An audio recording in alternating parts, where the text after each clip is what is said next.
Sir কেমন আছেন? আলহামদুলিল্লাহ, বলেন। স্যার, আমার একটা পেশেন্ট 10 দিন ধরে চিকিৎসা করতেছি। তার বয়স হলো 9 বছর। মেয়ে, মাথার তালুতে একটা ফুলা জাতীয় টিউমার, বড় আকার। নরম ছিল, মনে হয় ভিতরে পুলস থাকতে পারে এরকম অবস্থা ছিল, ব্যথাও ছিল। হাইড্রোসিএম দেওয়ার পরে আপনার ব্যথাটা চলে গেছে। আর আজকে গতকালের খবর পর্যন্ত হলো টিউমারটা আস্তে আস্তে একটু ছোট হইতেছে। হুম। এখন চলমান আছে হাইড্রো সিএম। এখন হুম। স্যার পরবর্তীতে সিএম কি চলমান রাখবো, না 5 টাইম দিব, না পটেন্সি পরিবর্তন করবো? এটার জন্য আপনি একটা পরামর্শ চাচ্ছিলেন। এটা একটু হাইড্রোসিয়ামটা একটু গ্যাপে গ্যাপে দিতে হবে। যেহেতু রেজাল্ট জি। শুরু হয়েছে, এখন একটু অপেক্ষা করাই ভালো। এমন হতে পারে যে আপনি যদি নিয়মিত চালু রাখেন, তাহলে দেখা যাচ্ছে যে তার সমস্যাটা বাড়তে পারে। হ্যাঁ, জি। সেজন্য একটু অবজার্ভ করে করে আপনি যদি ওষুধ জি। প্রয়োগ করেন, তাহলে দেখবেন খুব দ্রুত রেজাল্ট পাচ্ছেন এবং রোগীও দ্রুত ভালো হয়ে যাচ্ছে। আচ্ছা স্যার। স্যার, ওই যে আমার যে পিছনে আরেকটা রোগীর ওই যে চোখের যে টিউমার মতো যেটা নিয়ে ছিল, ওই যে ছিদ্রনালী যেটা, এটা তো স্যার ওই যে মানে হাইড্রো এখন বর্তমান 30-এর মধ্যে আছে। তেমন কোনো ইয়ে হচ্ছে না, সামান্য একটু পরিবর্তন দেখা যাচ্ছে। এখন কি স্যার আরো কি পাওয়ার কি বাড়াই দিব, না কি আস্তে আস্তে বাড়াবো? এটা তো অনেকদিন হয়ে গেছে চোখের যে সমস্যাটা। তাহলে আপনি এটা তো 32 দিয়ে দেন, 32 দিয়ে জি। এগিয়ে দেখেন কি অবস্থা দাঁড়াচ্ছে। আচ্ছা আচ্ছা। ঠিক আছে স্যার। এটা করে জানা ছিল স্যার। আরেকটা বিষয় হলো, আম, যদি কোনো কুকুর যদি কোনো লোককে অথবা প্রাণীকে কামড় দেয়, সেক্ষেত্রে আমাদের হাইড্রোমিনাম সরাসরি কতটুকু কাজ করে, সরাসরি কামড়ের ক্ষেত্রে? হুম। কাজ করে 100%। তবে যদি কেউ টিকা নিতে চায়, তাহলে তাকে টিকা নেওয়ার সুযোগ দিতে হবে। আপনি গোঁড়ামি করবেন না যে না, টিকা নেওয়া লাগবে না, আচ্ছা আপনি হচ্ছে আমাদের ওষুধ খান, ঠিক হয়ে যাবে, এরকম করা যাবে না। আচ্ছা স্যার। আচ্ছা স্যার, ধন্যবাদ স্যার। জি, আসসালামু আলাইকুম। ওয়ালাইকুম আসসালাম। এবং টিকা নেওয়ার পরেও যে কুফল থাকবে, সেটাও হাইড্রোফোবিনাম দিলে সে কুফলটাও নষ্ট হবে। জি স্যার, ধন্যবাদ। জি। আর কারো কিছু বলার আছে কিনা? আসসালামু আলাইকুম আসসালাম, তনু। স্যার। ওই যে হার্ট ব্লকের ক্ষেত্রে যদি উম, তিনটাই ব্লক থাকে 80%-এর ওপরে, তো এই ক্ষেত্রে কি এ রোগী ধরা যাবে?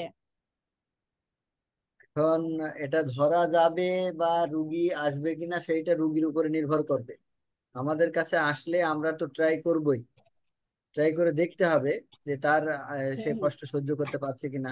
সাধারণত হয় কি, যখনই হার্ট ব্লক ধরা পড়ে, তখন কষ্ট। পেশেন্টরা আমাদের উপরে কিন্তু আস্থা রাখতে পারে না, বা আমরা ওইভাবে দ্রুত গতিতে তার যে কষ্টগুলো আছে সেইটা কমানোর ব্যবস্থা করতে পারি না। ঠিক আছে। আচ্ছা, এখন না কষ্ট কম আছে স্যার। হ্যাঁ, এখন ব্লকের কথা বলছে তো আমার নিজেরই ফুফাতো ভাই, সে উম, আগ্রহ প্রকাশ করেছে ওষুধ খাওয়ার জন্য। হুম। তাহলে তাহলে শুরু করতে হবে, শুরু ওইভাবে করতে হবে। এই ক্ষেত্রে কত কত দিয়ে শুরু করব? 26 দিয়ে শুরু করতে হবে। আচ্ছা, এটা কি রেগুলার খাবে? হ্যাঁ, রেগুলার খাবে প্রয়োজন মতো। আচ্ছা। ঠিক আছে। এমনি ওইভাবে কষ্ট বোঝে না। হ্যাঁ, মাঝে মাঝে যখন হয় তখন। তাছাড়া এই টানা যে একটা কষ্ট, ওইটা নাই আলহামদুলিল্লাহ। এখন ও বাইপাস সার্জারি করতে বলছে এখন। ওনার মনোবলটা ওইভাবে নাই। আচ্ছা, তাহলে বয়স তাহলে শুরু 50। শুরু করতে হবে, শুরু করো, তারপরে দেখা যাক কি অবস্থা দাঁড়ায়। আচ্ছা স্যার, ঠিক আছে।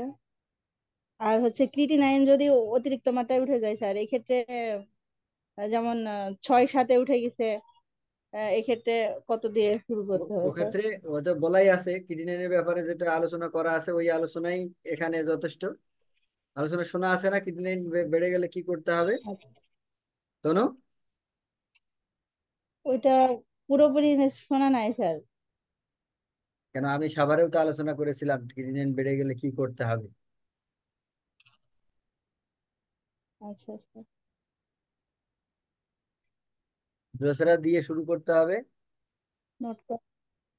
তারপরে ও হাইড্রো আচ্ছা চলবে। আচ্ছা, জি স্যার, ওটা নোট করা আছে। তাহলে তাহলে সিএমই তো চলবে। হ্যাঁ সিএম চলবে, জি স্যার। সিএম প্রয়োজন অনুযায়ী সামনে পিছনে করতে হবে। কিন্তু ড্রোসেরা একটা ডোজ দিতে হবে, হ্যাঁ, সেটা প্রথমে দিই বা পরে দিই। এক ফোঁটার। হ্যাঁ হ্যাঁ, ড্রোসেরা আচ্ছা 10 স্যার। কাপিং 1 ফোঁটা, ঠিক আছে স্যার। 10 10 কাপিং 1 ফোঁটা। আচ্ছা, আর আরেকটা রোগী আছে স্যার আপনার, ওই যে অনেক সমস্যা অনেকগুলো আছে, কিন্তু বর্তমান তার ওই পা হাত পা ফেটে যাওয়ার কারণে হাইড্রো সিএম চলছিল, এখন হচ্ছে অনেকদিন সিএম চলার পর সে ভালো আছে। পরে উন্নতি কম ছিল, 15-তে গেছি, ভালো আছে আলহামদুলিল্লাহ। কিন্তু অন্যান্য বেশ কিছু কষ্ট তার বাড়তি আছে। তো সেই ক্ষেত্রে এ, কি ব্যবস্থা নেওয়া যায়? ব্যথা, ওনার ওই হার্টবিট একটু বেশি, উম, ঘুমাতে না পারার কারণে, এই ক্ষেত্রে ওষুধটা একটু অন্যান্য কাপিং করে। কষ্টগুলো লাঘব করার। তনু, জি তনু, স্যার। হ্যাঁ, ওষুধটা একটু কাপিং করে, জি স্যার। ওষুধটা একটু কাপিং করে যদি একবারের জায়গায় 2 বার বা 2 বারের জায়গায় 3 বার দেওয়া যায়, দিয়ে দেখতে হবে যে আসলে কি অবস্থা দাঁড়াচ্ছে। আমি মনে করি যে এই জায়গায় যদি আমরা কাপিং করে সামনে এগিয়ে নিয়ে আহ, বেশি রিপিট করতে পারি, তা সেক্ষেত্রে রেজাল্ট হয়তো আশা করা যায় খুব দ্রুত পাওয়া যাবে, এবং যেটুকু সমস্যা আছে সেটাও দূর হবে। আচ্ছা আচ্ছা, তার মানে যে কোনো রোগের ক্ষেত্রে আমাদের মেডিসিন চলাকালীন অন্যান্য উপসর্গ যদি বেড়ে যায়, তো ওইটাই আমরা কাপিং করে রিপিট ডোজ দিব। ইয়েস, এটাই তো স্যার? একদম একদম। আচ্ছা স্যার, ঠিক আছে। আসসালামু আলাইকুম। আসলাম। আর কেউ কিছু?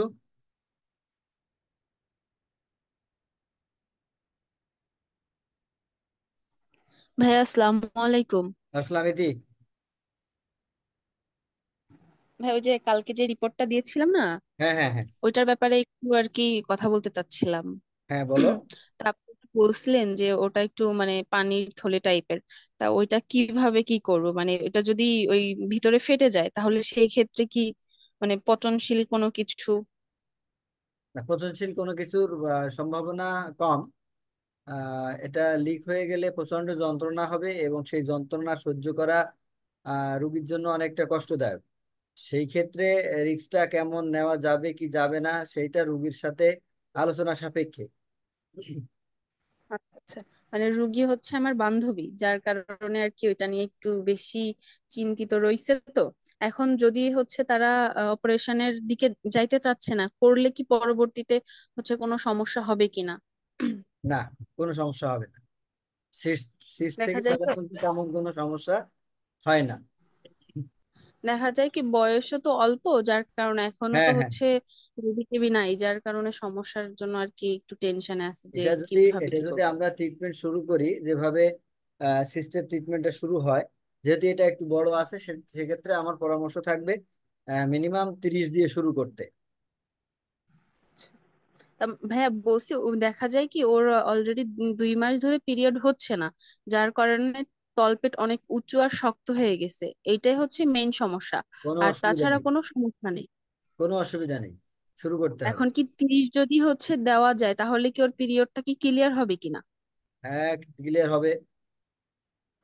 আচ্ছা, দেখা যায় কি সপ্তাহখানেকের মধ্যে হয়ে যাওয়ার সম্ভাবনা আছে, তাই তো? সপ্তাহখানেক বা বেশি সময় লাগতে পারে, সেটা বলা মুশকিল। আচ্ছা, আর যদি হচ্ছে ওইটা কতদিন চালাবো, 30 কতদিন চালাইতে পারবো? 30 দিয়ে শুরু তো করো, তারপরে রুগী বলে দেবে কতদিন চালাতে পারবে। আচ্ছা, আর আরেকটা সমস্যা আছে ভাইয়া, সেটা হলো কি যে বৃষ্টির পানি যদি গায়ে লাগে, দেখা যায় একটু বৃষ্টিতে ভিজা হইলে প্রচন্ড হাত আর পা মানে কামড়ায়। আর তখন মানে দেখা যায় কি হাত বা পা একদম স্থির রাখার পরে ওটা কিছুটা কমে, আবার যদি নাড়াচাড়া করা হয় তাহলে আবার যায় অবস্থা, দাঁড়ানো যায় না, হাঁটা যায় না, কোনো মানে একদম অকেজো। সেই ক্ষেত্রে কিভাবে কি করব?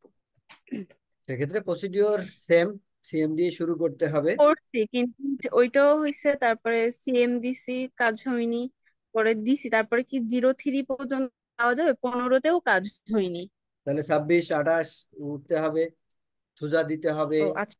সরিনাম দিতে হবে, কার্বোভেজ যেতে হবে, করতে হবে। আচ্ছা। দেখা যায় কি ভাই ওই 2 দিন মতো থাকে ওইটা, কামড়ানোটা 2 দিন মতো থাকে। আমার আচ্ছা। এক রোগীর এরকম ছিল, ওর সিএমএই কভার হয়ে গেছে, দেখা যায় কি আলহামদুলিল্লাহ 1 ঘন্টার মধ্যে সুস্থ। কিন্তু আরেকজনের কোনো মতেই কমছে না, পরে আস্তে আস্তে যাই হোক পরে 2-3 দিন পরে গিয়ে ঠিক হয়েছে। এখানে নতুন অনেকেই আছে, ইতি সহ বাকিদের জ্ঞাতার্থে আরো একবার বলে দিই। যখন আমরা দেখব CM15 ভালো রেসপন্স করছে না, তখন আমরা অবশ্যই 26-এ যাব। 26-এ যে আমরা দেখব যে এখানে একটা সুন্দর রেসপন্স আমরা পেয়েছি। অনেক সময় এমন হতে পারে যে 26-এ যাওয়ার পরও আমরা সুন্দর রেজাল্ট বা আশানুরূপ রেজাল্ট আমরা পাইনি। তখন আমাদের কি করতে হবে? সরিনাম দিয়ে আমাদের তখন কার্বোভেজে যেতে হবে। হ্যাঁ, আমার হচ্ছে যে ওই পেশেন্ট আছে একটা, তো ওনারে আমার 15তে যখন পেটে ব্যথা কমতেছিল না, ওনার জ্বরেতে সমস্যা, তো তখন আমি 26 দিয়েছিলাম। 26 খাওয়ার পর কমে গেছে। দেখা যায় যদি বাড়ে তাহলে সেই ক্ষেত্রে যদি আবার ব্যথা ফিরে আসে তাহলে সেই ক্ষেত্রে কি আমি 28-এ যাব নাকি কার্বোভেজে যাব সোডিয়াম নাম দিয়ে? 26-এ ভালো আছে। যদি পরবর্তীতে হ্যাঁ ভালো সমস্যা আছে। হয় 26-এ দিতে হবে। যদি 26-এ কাজ না হয় তখন 28-এ যেতে হবে। আচ্ছা, ঠিক আছে। আচ্ছা। হ্যাঁ, এমনও হতে পারে যে আমরা একটা পেশেন্টের একটা পোটেন্সি দিলাম, দেওয়ার পরে পেশেন্ট দীর্ঘদিন ভালো আছে, দীর্ঘদিন পরে আবার ফিরে এসেছে, আমরা খাতা খুলে দেখলাম যে তার আমরা একটা পোটেন্সি দিয়েছিলাম। তখন আমাদের উচিত হবে ওই সেম পোটেন্সি রুগীকে অ্যাপ্লাই করা।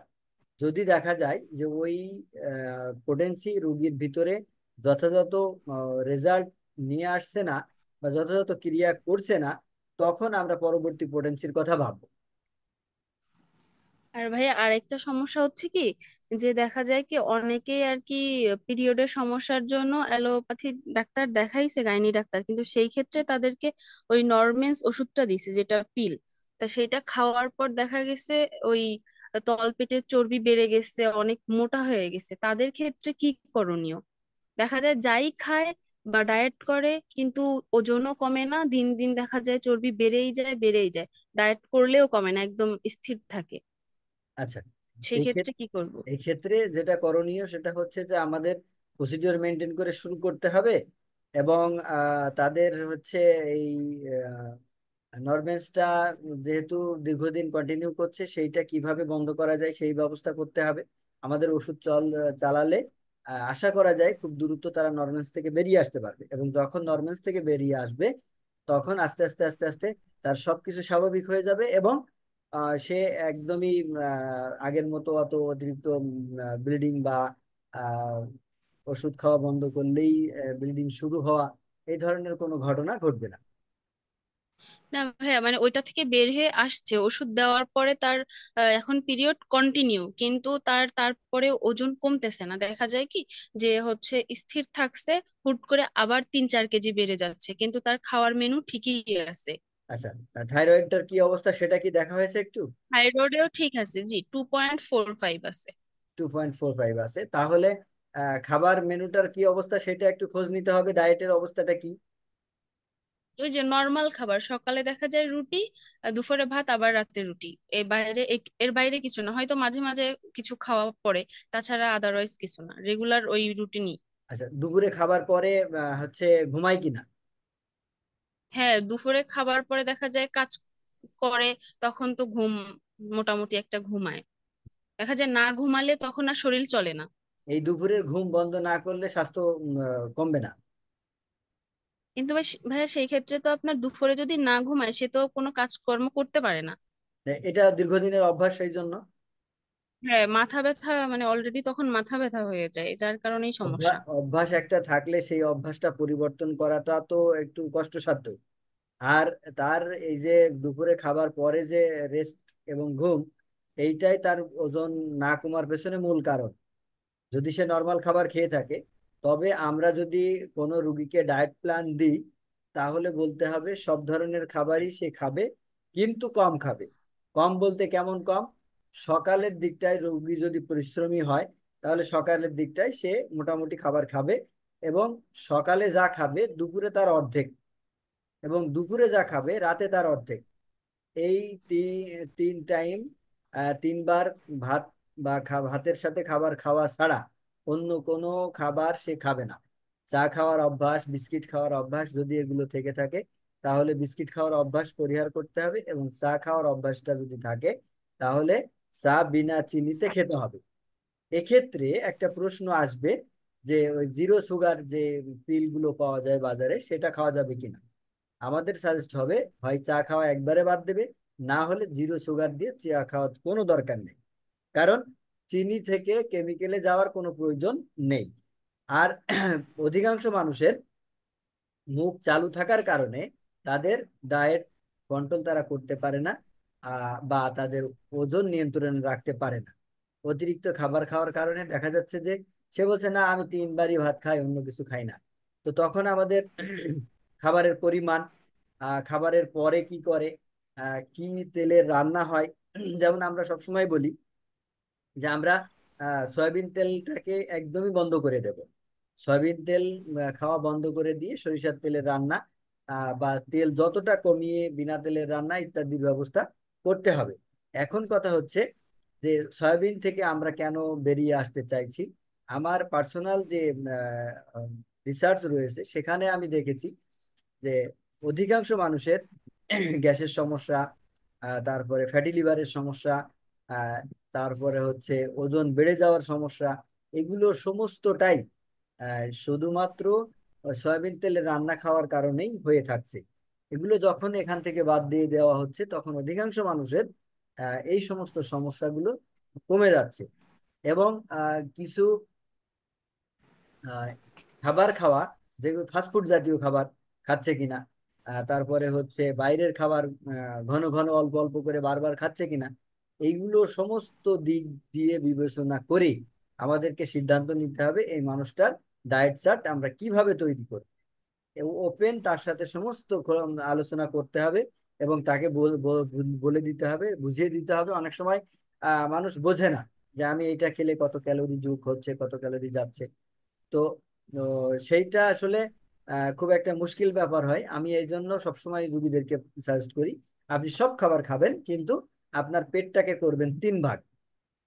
এক ভাগ খাবার দিয়ে ভরবেন, এক ভাগ পানি দিয়ে ভরবেন, আর এক ভাগ আহ খালি রাখবেন। যেমন আমাদের আল্লাহ রসুল সুন্নাহ শিখিয়েছেন খাবার খাওয়ার, সেই সুন্নাহ অনুযায়ী যদি কেউ খাবার খায়, তাহলে তার এই ধরনের ঝামেলা থেকে মুটিয়ে যাওয়া, তারপরে হচ্ছে তার গ্যাস্ট্রিক, তার অন্যান্য সমস্যা, অনেকগুলো সমস্যা থেকে সে কিন্তু বেঁচে থাকতে পারবে। তো সেই জন্য আমরা যদি আমরা এই সুন্নাহকে পালন করার মতো করে দিতে পারি, তাহলে দেখবো যে তার এই সমস্যাগুলো অনেক অংশেই কমে গেছে। আচ্ছা ভাইয়া, বলছি ভাইয়া, আপনার হচ্ছে যে আমার ভাইয়ের ব্যাপারে একবার আপনার কথা বলছিলাম। ওর 15 পর্যন্ত চলছে, কিন্তু তেমন কোনো রেসপন্স পাইনি। ওই যে আচ্ছা, হচ্ছে দেখা যায় কি ওর, হ্যাঁ ডিটেলসে বলছিলাম আপনার যে ওর কি কি সমস্যা। তাহলে ওকে 26 26 দিতে হবে। আচ্ছা, 26টা কি কন্টিনিউ করব? 26 প্রতিদিন একবার করে দিতে হবে, 3 দিন। 3 দিন পরে সিদ্ধান্ত নিতে হবে যে প্রতিদিন একবার করে দেব নাকি কমাবো নাকি বাড়াবো। আচ্ছা, আচ্ছা ঠিক আছে ভাইয়া, ধন্যবাদ। হুম। আর কেউ কিছু বলবেন?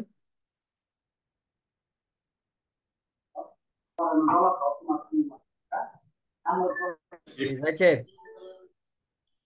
স্যার আসসালামু আলাইকুম। ওয়ালাইকুম আসসালাম, বলেন।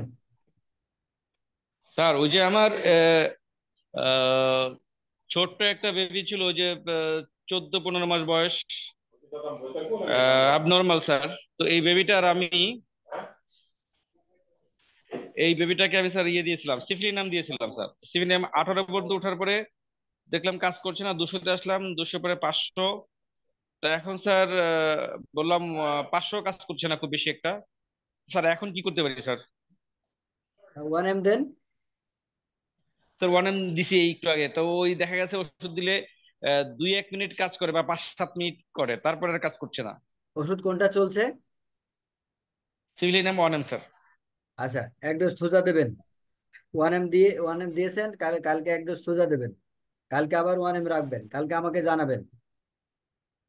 ঠিক আছে স্যার, জি আসসালামু আলাইকুম স্যার।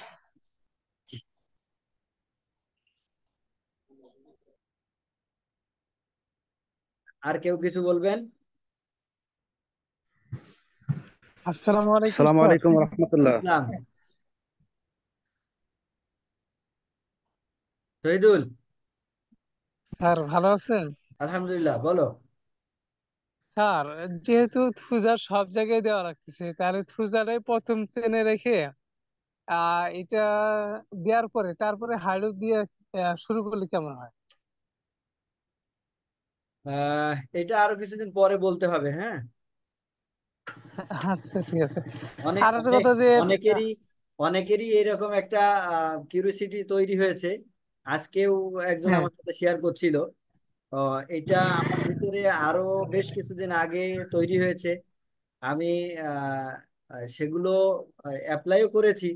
তো এটা আরো কিছুদিন আমাকে ভাবতে হবে, কাজ করতে হবে, তারপরে দেখতে হবে যে আসলে এটা করা যায় কিনা। স্যার, আর একটা ক্ষেত্রে যারা টিকা নিচ্ছে তাদের ক্ষেত্রে না এরকম হলো, যারা ছোট বাচ্চা যেমন করোনা টিকা নেয় নাই, তাদের ক্ষেত্রে কি আমরা ওই যে অনেক সময় ওষুধে যদি কাজ না করে তখন কি আমরা পূজা দিয়ে আবার আগের ওষুধে আসবো নাকি ওটা বাদ দিব পূজা? হ্যাঁ, করোনা টিকা নেয় নাই, কিন্তু প্রথম 1 বছরে যে 5টা না 6টা টিকার ব্যবস্থা করে সেইটা তো নেয়। হ্যাঁ স্যার। তাহলে সমস্ত টিকার কৌশল, শুধুমাত্র করোনা টিকা না। যাদের করোনা স্যার টিকা নেওয়া তাহলে আছে তাদের প্রতি 3 দিনে একবার দেওয়ার কথা বলেছি আমি। প্রতি 3 দিনে একবার? হুম। ও আচ্ছা।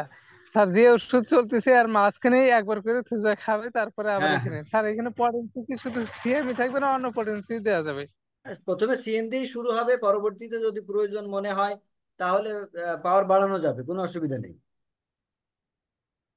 ও স্যার, এখানে আমি যদি সিএম এর পরেও রেসপন্স করে পাওয়ার বাড়িয়ে তাহলে দেখেছি, পজিটিভ হবে তো? তাতে রেজাল্ট হয়, সুন্দর রেজাল্ট হয়। একটা কিন্তু সময় স্যার দেখা আমি যাবে যে যে জন্য আমরা সিএম প্রয়োগ করছি ঠিক সেই জায়গাটা আমরা সলভ করতে পারছি না। তখন আমরা যদি পাওয়ার বাড়িয়ে সিএম এর পরে 15 ব্যবহার করি, তাহলে দেখা যাবে যে এই জায়গাটায় আমরা একটা সুন্দর রেসপন্স পাবো। আচ্ছা ঠিক আছে স্যার। স্যার তাহলে কি আমরা পিটিএস এর আগে আমরা যদি যদি যেমন হাইড্রোফোনিয়ামে কাজ করছিল 15, 16, 17, 18 এরকম করে কাজ করতেছিল, মাঝখানে হয়তো একটু বন্ধ হইলো, পরে আমরা থুজা দিলাম, শুধু সিয়াম দিলাম, দেওয়ার পরে পরে পটেন্সি হাইড্রোফোনিয়াম কি পরে পটেন্সিতে যাবো আবার নাকি ওই পটেন্সিতে থাকবো? ফের প্রশ্নটা আমি বুঝতে পারিনি ভালো। মানে স্যার থুজা মানে হাইড্রোফোনিয়ামে ধরেন যে 15, 18, 20 এইভাবে চলতেছে, এর মাঝখানে থুজা সিয়াম একটা ডোজ দিলাম, যদি 20-এর থেকে চুজায় যায় পরে কি আবার হাইড্রোফোবিনামে 20-এ আসবো নাকি পরে পটেন্সিতে যাব? সেটা তো থুজা সিএম দেওয়ার জন্য আমাদের হাইড্রোফোবিনামের কোনো পরিবর্তন, পাওয়ারের শক্তিতে কোনো পরিবর্তন হবে না। সেটা রোগীর উপরে আচ্ছা ঠিক আছে। নির্ভর করে আমাদের এখানে শক্তি পরিবর্তন হবে। আচ্ছা ঠিক আছে। সুমন। আসসালামু আলাইকুম স্যার। জি, তুমি সব বলেন। স্যার আমি টিউমারের এক রোগীকে হাইড্রোক্লোরোকুইন সিএম দিয়েছিলাম। এই ওষুধ চলাকালীন তারপর ওর পাইলসের সমস্যা হয়, ব্লিডিং যাচ্ছিল। পরে তো সরিনাম দিলাম, সরিনাম দিয়ে একটু আরাম হলো, পরে আবার সিবিসিএম এ গেলাম, সেখানে আরাম হয় না। 0-3-তে রেজাল্ট হয়েছে, ব্লিডিংটা বন্ধ হয়েছে। কিন্তু এখন টিউমারের জন্য আমি এখন আবার কি হাইড্রোতে আসবো ব্যাক? হুম, হাইড্রোতে ফিরে আসবে। এটা কি আমি 26 দিয়ে শুরু করব? হ্যাঁ, 26 দিয়ে শুরু করবেন। স্যার লাইপোমার ক্ষেত্রেও কি 26 দিয়ে শুরু করা যায়? না, লাইফোমার ক্ষেত্রে 26 দিয়ে না, লাইফোমার ক্ষেত্রে অনেক বলা আছে। আমরা লাইফোমাকে 40 দিয়ে শুরু করি। 36 দিয়ে? 40 40। 40 দিয়ে। উম, ধন্যবাদ স্যার। জি, আসসালামু ধন্যবাদ। আলাইকুম। সুমন সাহেব। আসসালামু আলাইকুম স্যার। ওয়ালাইকুম আসসালাম, বলেন। ভাই ওই যে রোগীটার ব্যাপারে মেসেজ দিয়েছিলাম, ওই যে আপনার ডায়াবেটিসের রোগী। তো যে সমস্যা হলো আপনার হাইড্রোসিএমএ বেশ ভালো আছে সব দিক দিয়ে, কিন্তু এখন বলছে ওনার বীর্যটা অনেক পাতলা, খুব দ্রুত বীর্যপাত হয়ে যায়। তো আমরা তো সিএম এর পরে সাধারণত 200 ব্যবহার করি, কিন্তু ওনার এখন ডায়াবেটিস তো এখন রয়েছে, তো এখন এখন কি? ওদিকে ওদিকে ওদিকে ভাবার দরকার নেই। আপনি আপনি সান্ত্বনা দিয়ে যান, আর বলেন যে এটা এখনই চিকিৎসা শুরু করা যাচ্ছে না, আপনার এদিকে অনেক জটিলতা রয়েছে, এই জটিলতাগুলোতে আর একটু এগিয়ে নিতে হবে। আপনার এমন হতে আচ্ছা। পারে যে এই জটিলতাগুলো ঠিক হয়ে যাওয়ার সাথে সাথে ওটাও সমস্যা ঠিক হয়ে গেছে। হ্যাঁ, তো এই জন্য জি এখন জি। এখন বলেন যে আমি একসাথে এই সব চিকিৎসা করা যাবে না, একটা একটা করে সারতে দেন। যেহেতু মেজর যে সমস্যাগুলো, সেই সমস্যাগুলো আপনাকে আগে বলেছে, সেই জন্য ওইগুলোর কথা আগে উল্লেখ করে ওনাকে বোঝাতে হবে যে আপনি একটু অপেক্ষা করেন, আমরা ওই দিকে যাব, আস্তে আস্তে এই দিকটা ঠিক করে নিই। জি জি। স্যার আর একটা প্রশ্ন স্যার, ওই যে একটা চোখের বিষয়ে আলাপ করছিলাম আপনার সাথে, যে বাম চোখটা আস্তে আস্তে নষ্ট হয়ে যাচ্ছে। হুম হুম। তো এখানে স্যার হাইড্রো 36 দিয়ে শুরু করছিলাম। তো আজ 2 দিন 3 দিন আজকে তো রোগীর কাছে জিজ্ঞাসা করলাম, তো বলছে ভালো মন্দ কোনোটাই বুঝতে পারতেছি না, ওই রকমই আছে, আচ্ছা, এইটাই উনি ঠিক আছে। বললো আমাকে। ঠিক তো আমি আছে, আরো প্রত্যেকদিন আরো একবার করে দিচ্ছি আরো সকালবেলা। 4 দিন, আরো 4 দিন এখন কি? চলুক। যদি 4 দিনে মোট 7 দিনে কোনো পরিবর্তন বুঝতে না পারে, তাহলে জি 38 চলে যাবেন। জি স্যার, তাহলে কি ডোজ একবারই থাকবে না 2বার করে দেবো, সকাল বিকাল? দুই 2বার করে দেন, 2বার। 2বার। ঠিক আছে স্যার, ঠিক আছে। জি। স্যার আমার আসসালামু একটা আলাইকুম। জানার ছিল, ওই 26 এবং 40 এটা ডোজ সিস্টেমটা কি? হ্যাঁ, এখানে অবস্থার উপরে নির্ভর করবে যে অবস্থা কতটা ভয়াবহ, সেখানে একবার দেবেন না 2বার দেবেন। যত কম পরিমাণ থাকবে তখন একবার, আর একটু বেশি পরিমাণ হলে তখন 2বার। 2বার বলতে চলতে থাকবে কন্টিনিউ? জি, কন্টিনিউ চলতে থাকবে। Thank you sir. জি। পিয়াস ভাই। আসসালামু আলাইকুম। আসসালাম, জি ভাই বলেন। ভাই ওই যে আমার একটা পেশেন্ট ইউটেরাসের ওয়াল, এখানে একটা টিউমার আসছে 10.7, মানে সরি 10x7। তো এখন আমি তো 28 দিয়ে শুরু করছি, এখন 10 দিনে ইন্টু একবার করে যাচ্ছে। 7, তারপরে কি আছে?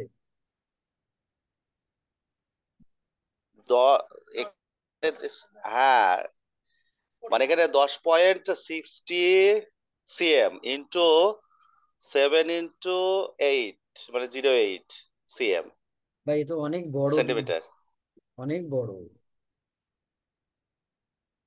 এখন আমি তো 28 দিয়ে শুরু করছি, আর এটাকে প্রসিডিং এখন ওরা অপারেশনের কথা ভাবছে। তো আমি বলছি একটু ওয়েট করেন, দেখি কি করা যায়।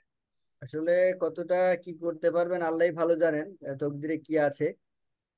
তবে এত বড় টিউমার আসলে খুব মানে সমস্যার আর কি। সমস্যা বলতে কমতে যে সময় লাগে, সেই সময়টা পেশেন্টের কাছ থেকে পাওয়া মুশকিল হয়। তো শুরু করেছেন দেখেন, 1 মাস মতো পরে একটা আল্ট্রাসাউন্ড করাবেন, তখন দেখবেন পরিবর্তন হচ্ছে কিনা। আমি ওটাই বলছি যে আমি 1 মাসের মেডিসিন দিয়ে দেখি, যদি কমতে শুরু করে তাহলে তো ধৈর্য রাখবে ইনশাল্লাহ, আশা করা যায়। আর যদি কমতে শুরু না করে, যে 28 দিয়ে শুরু করলাম, এখন কতদিন 28-এ থাকবো? এক ওটা তো সপ্তাহ আর এক সপ্তাহ করে পাওয়ার পাল্টাবেন। 1 সপ্তাহ করে পাওয়ার পাল্টাবো? আর আচ্ছা। আজকের ক্লাস এই এক আর পার্টেই শেষ হবে, এক পার্টে শেষ হবে, নেক্সট পার্টে যাব না আজকে। হুম। রিয়াজ ভাই। আচ্ছা ভাই, আর ওই এর সাথে ওই যে মানে ওই সহায়ক মেডিসিন গুলো কিভাবে, যেভাবে বলা আছে থুজা, হ্যাঁ হ্যাঁ, ওইভাবে দিতে হবে, তারপরে ওইভাবে এগুলো, দিতে হবে। আচ্ছা, 3 দিন পর পর কি থুজা অ্যাপ্লাই করব? জি জি করোনা টিকা দেওয়া আছে জি অবশ্য। জি অবশ্যই।